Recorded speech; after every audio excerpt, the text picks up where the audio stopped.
शुरू। आलू की खेती से जुड़े हुए किसान भाइयों, व्यापारी भाइयों और वैज्ञानिक दोस्तों, आप सबको मेरा नमस्कार।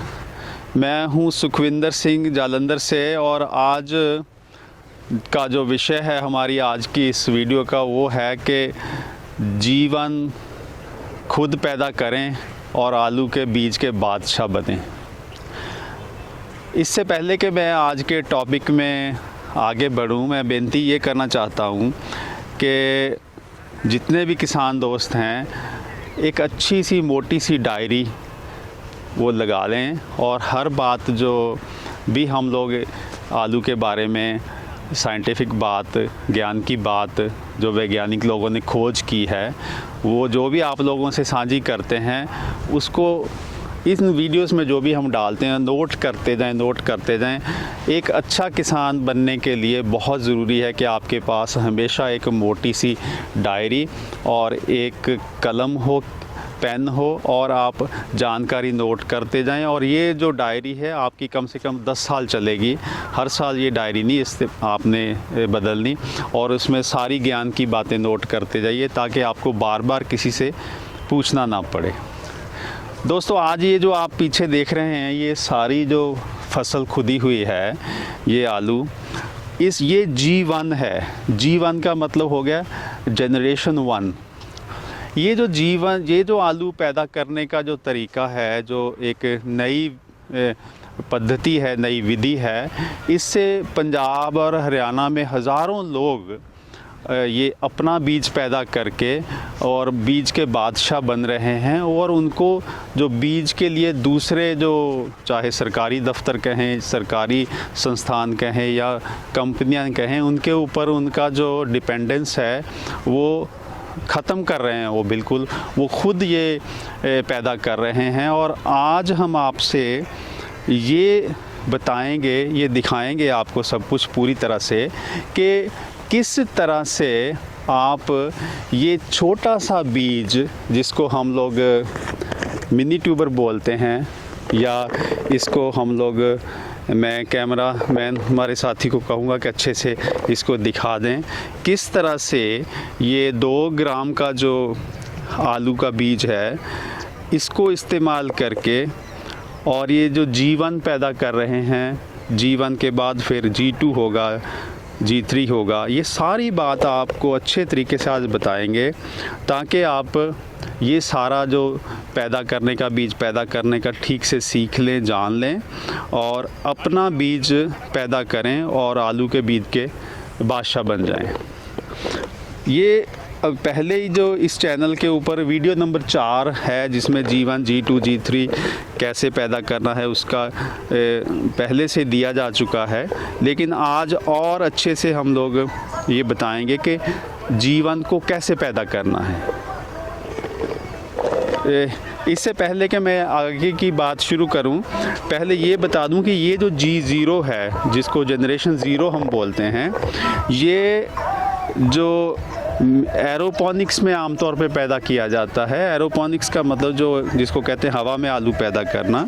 और ये जो G0 है, जिसको मिनी ट्यूबर भी बोलते हैं, इसकी जो पैदावार कंट्रोल्ड कंडीशंस में होती है। यहाँ कोई चेपा या तेला या वाइट फ्लाई या इस तरह का कोई भी कीड़ा नहीं जाता उस फसल में। मतलब कहने का कि कोई भी वायरस फैलने की गुंजाइश नहीं रहती और ना ही ये मिट्टी में आमतौर पे होता है और मिट्टी से लगने वाले कोई रोग भी नहीं लगते। या यूं कहें कि ये जो G0 है ये बिल्कुल रोग मुक्त, रोग फ्री है। अब इससे आगे हमने अपना बीज पैदा करना होता है। तो आइए हम जानें कि जो G1 है इस मिनी ट्यूबर से, G0 से हमने कैसे पैदा करना है। अब ये जो G1 है इसका क्यों हमें वीडियो बनाने की ज़रूरत पड़ रही है, क्योंकि जो G1 की खेती है वो जो नॉर्मल आलू से बहुत अलग है। तो उसमें स्टेप बाय स्टेप आज सीखेंगे कि ये जीवन पैदा कैसे किया जाना है। और सबसे पहला स्टेप ये है कि ये जो हम लोगों ने ये मिनी ट्यूबर्स का इंतज़ाम करना है। और आमतौर पे किसान जो इस एरिया में कर रहे हैं 5,000, 6,000, 10,000 जितनी उनकी ज़रूरत है, वो पहले वो मिनी ट्यूबर ख़रीदते हैं, जो बिजाई से लगभग 1 महीना पहले जो मिनी ट्यूबर बेचने वाली कंपनियां हैं उनसे। सबसे पहला जो स्टेप है इसमें वो ये है कि ये जो मिनी ट्यूबर है, जो बीज है, जो G0 है, इसको लगभग 25 दिन से लेके 30 दिन तक कोल्ड से निकाल के, कोल्ड स्टोर से निकाल के इसकी स्प्राउटिंग या इसका जो पुंगराव करवाया जाता है। अब वो जो पुंगराव करवाना है उसमें हम लोगों ने किसी कमरे के अंदर, यहाँ पे रोशनी जा रही हो लेकिन सीधी धूप ना हो, और उस कमरे के अंदर जो टेम्परेचर है वो आमतौर पे 26, 27, 28 हो तो अच्छी बात है। और इसका जो पुंगराव करवाना है तो फ़र्श पे बिछा देना है हमने, और पहले 5 से 7 दिन तक उसके ऊपर बोरियों से या किसी कपड़े से अच्छे से ढक दो। और ढकने के बाद उसमें हल्के हल्के किल्ले या हल्के हल्के उसमें स्प्राउट्स आ जाएंगे। और जैसे ही जो हल्के हल्के स्प्राउट्स आ गए तो उसके बाद क्या है कि उसके ऊपर से जो बोरी है या कोई कवर है उसको हटा देना है। आप ये देखेंगे कि शुरू में जो स्प्राउट्स आएंगे वो सफ़ेद रंग के होंगे क्योंकि उसमें रोशनी नहीं जा रही थी। और उसके बाद जब आप उसके ऊपर से वो कपड़ा या बोरी हटा देंगे तो वो धीरे धीरे वो हरे होने शुरू हो जाएंगे। और जब वहाँ रखने के 10 दिन के बाद इसके ऊपर एमीडा जो दवाई है, एमीडा 17.8 वाली जो है, उसको आपने स्प्रे कर देना है 4 मिलीलीटर प्रति 10 लीटर पानी में घोल के। 4 मिलीलीटर 10 लीटर पानी में घोल के स्प्रे कर देना है। अब ये जो स्प्रे क्यों करते हैं, ताकि अगर बाई चांस वहाँ पे कोई वाइट फ्लाई सफ़ेद मक्खी आ जाती है तो वो उसमें कोई विषाणु रोग ना फैलाए। और फिर 10 दिन बाद वो स्प्रे हो जाएगी और उसके बाद फिर लगभग 25 दिन बाद, 24 दिन बाद दूसरी स्प्रे करनी है, वो जस्ट जो आलू की इस बीज की बिजाई से पहले। क्या हुआ, कोल्ड स्टोर से निकाला और किसी कमरे में जहाँ पे लाइट रोशनी आ रही है और या बल्ब ऑन कर दिया, वहाँ पे इसको स्प्राउटिंग के लिए रखना है, जमाव के लिए रखना है। पहले 5 से 7 दिन तक उसको ऊपर से कवर कर देना है और उसके बाद कवर हटा देना है। और 10 दिन के बाद, मतलब जिस दिन आपने रखा था कमरे में, उसके 10 दिन के बाद जो एमीडा की स्प्रे करनी है और फिर अगले 14-15 दिन के बाद दूसरी एमीडा की स्प्रे करनी है। तो इस तरह से ये बीज 25 दिन में तैयार हो जाएगा खेत में बिजाई करने के लिए। अब जब ये लगभग 25 से 30 दिन में मिनी ट्यूबर अच्छे से पुंगराव हो गया, जिसको जर्मिनेशन हम कहते हैं, वो जब जैसे ही वो बीज तैयार हो गया और बिजाई से पहले हम लोगों ने उसको एमीडा से ट्रीट भी कर लिया, उसके बाद खेत में जब बिजाई करनी है तो पहला जो काम है ये इस तरह से जो रिजर से ये रिजिस या जो इस तरह से गूल या रिज जो भी हम बोलते हैं अलग अलग एरिया में, इस तरह से बना लेनी है। ये जो रिजिस आपको दिख रही हैं, इसमें जो मैं ये बताऊं कि ये रिज बनाने से पहले प्रति एकड़ लगभग 1.5 कट्टा DAP, 1.5 कट्टा पोटाश और 1 बैग जो है, 1 कट्टा जो है यूरिया का आपने डालना है।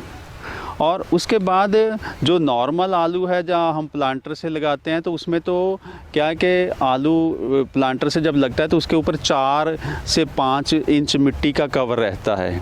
क्योंकि ये मिनी ट्यूबर साइज़ में बहुत छोटा है, यहाँ थोड़ा बिजाई का तरीका अलग है। ये इस तरह से पूरी तरह से ये अच्छी से जो रिज बन जाएगी, लेकिन ख्याल ये रखना है कि ये रिज की बहुत ज़्यादा ऊंचाई नहीं रखनी, इसके ऊपर से जो इसका तीखापन ख़त्म कर देना है। और करके इसमें फिर जब मिनी ट्यूबर है वो 7-8 इंच की दूरी पे ऐसे उसमें लगाना है कि मिनी ट्यूब के ऊपर 2 इंच से ज़्यादा मिट्टी का कवर ना हो। अगर मिट्टी ज़्यादा डाल दी और गहरा कर दिया तो उसमें कुछ मिनी ट्यूबर है जो ये छोटे बीज हैं आलू के, वो हो सकता है जमे ना या उनमें दिक्कत आ जाए। तो इस तरह से हाथों से कोशिश करें, हाथों से 7-8 इंच की दूरी पे आप एक एक जो दाना है, एक एक मिनी ट्यूबर उसको लगाएं और मिट्टी का जो कवर है उसके ऊपर 2 इंच से ज़्यादा ना रखें। और यहाँ जो पंजाब में तो ये आप जैसे देख रहे हैं इस तरह से इसकी बिजाई के लोगों ने मशीनें और जुगाड़ बना रखे हैं, जिससे बिल्कुल जो एक बीज से दूसरे बीज की दूरी वो सेम रहती है और साथ के साथ उसके ऊपर मिट्टी का जो कवर है वो भी सेम रहता है। तो इस तरह अगर करेंगे तो आपका जमाव जो है वो 98-99% या 100% 100% जमाव भी हो सकता है 100 में से 1-2 दाने किसी वजह से ना जमे। तो इस तरह से बहुत अच्छी सी बिजाई करनी है। अब जब बिजाई होगी अच्छे से तो दूसरा जो स्टेप आता है पानी लगाने का, सिंचाई का जो है इसमें ख्याल ये रखना है कि अगर तो नमी खूब है खेत में पहले से तो आप 8-10 दिन बाद भी सिंचाई कर सकते हैं, लेकिन अगर मिट्टी गीली नहीं है, नमी कम है तो दूसरे तीसरे दिन भी सिंचाई की ज़रूरत पड़ सकती है। इस चीज़ की जो समझ है किसान को पहले से बहुत रहती है, बहुत तजुर्बा होता है उनका खेती का।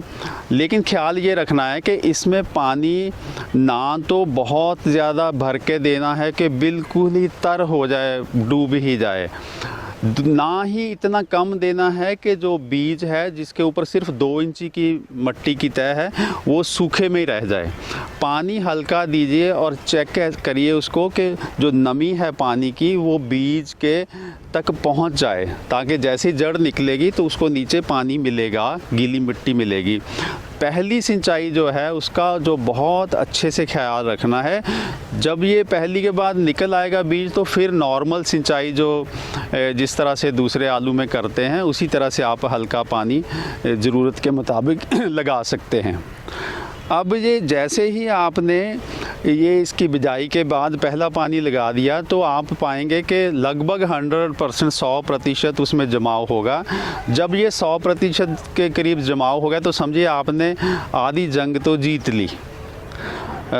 उसके बाद आता है खरपतवार की बात, जो वीड्स मैनेजमेंट की, क्योंकि ये बहुत कीमती बीज है जो आप लगा रहे हैं G1 पैदा करने के लिए या जिसको कहें पहली पीढ़ी पैदा करने के लिए।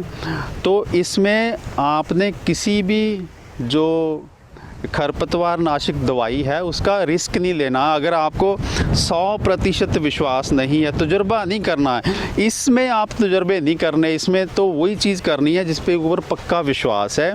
हम ये कहते हैं कि आम तौर पे इसमें बहुत थोड़ा एरिया लोग लगाते हैं जो G1 पैदा करने के लिए, जो छोटे किसान हैं।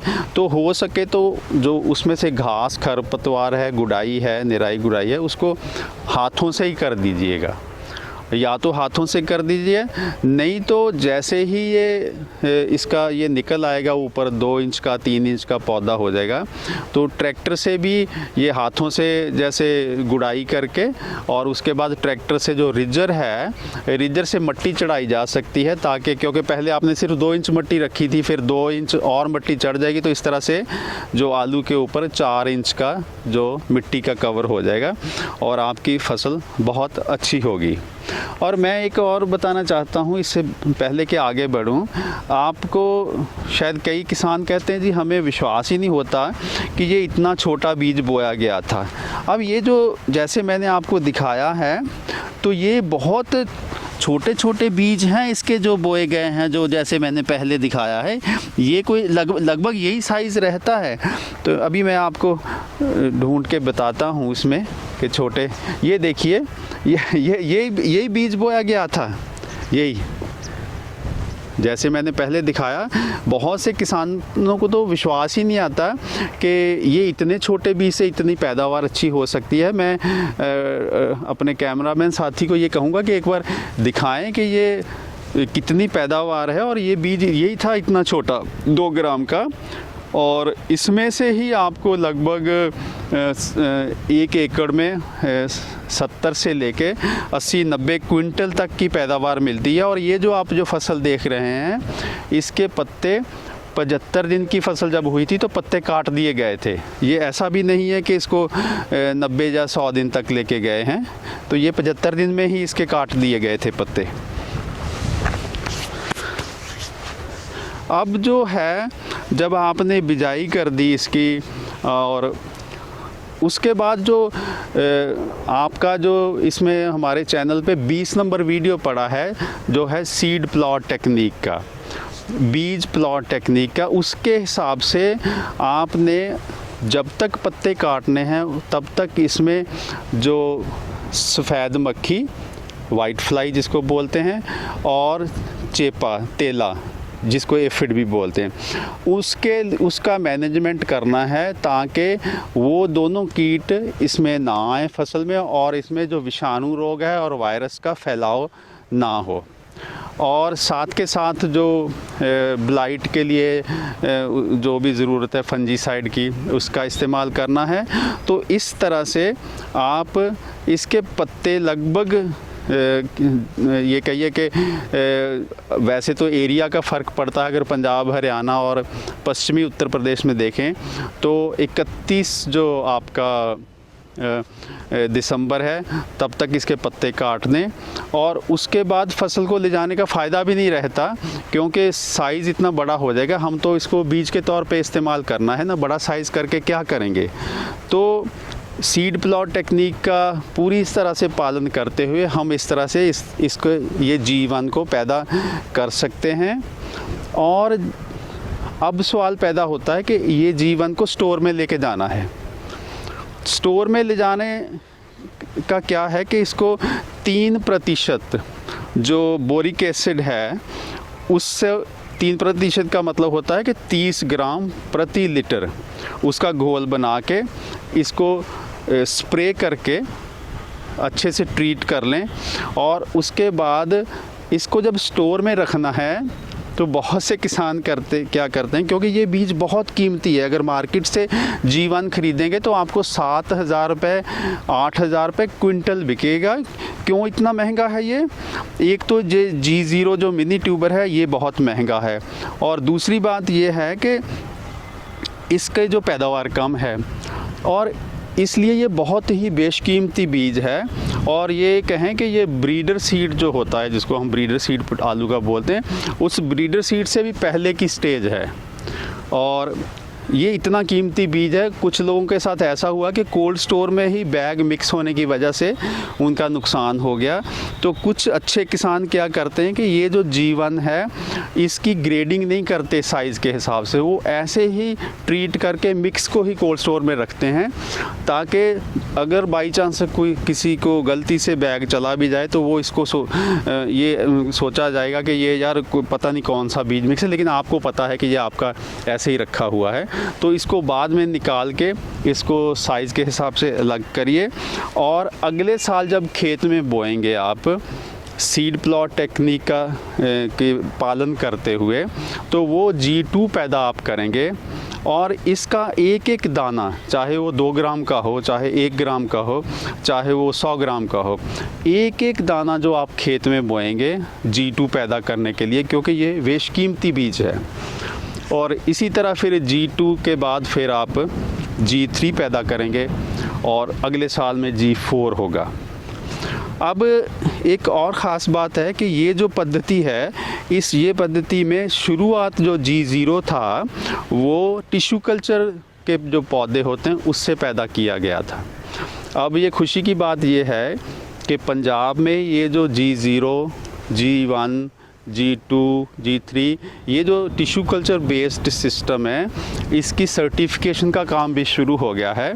आने वाले सालों में पंजाब में बहुत सारा जो ये बीज है जो टिश्यू कल्चर बेस्ड है, जिसका पहला स्टेप, खेत में पहला स्टेप G1 का है, जिसकी आज हम बात कर रहे हैं।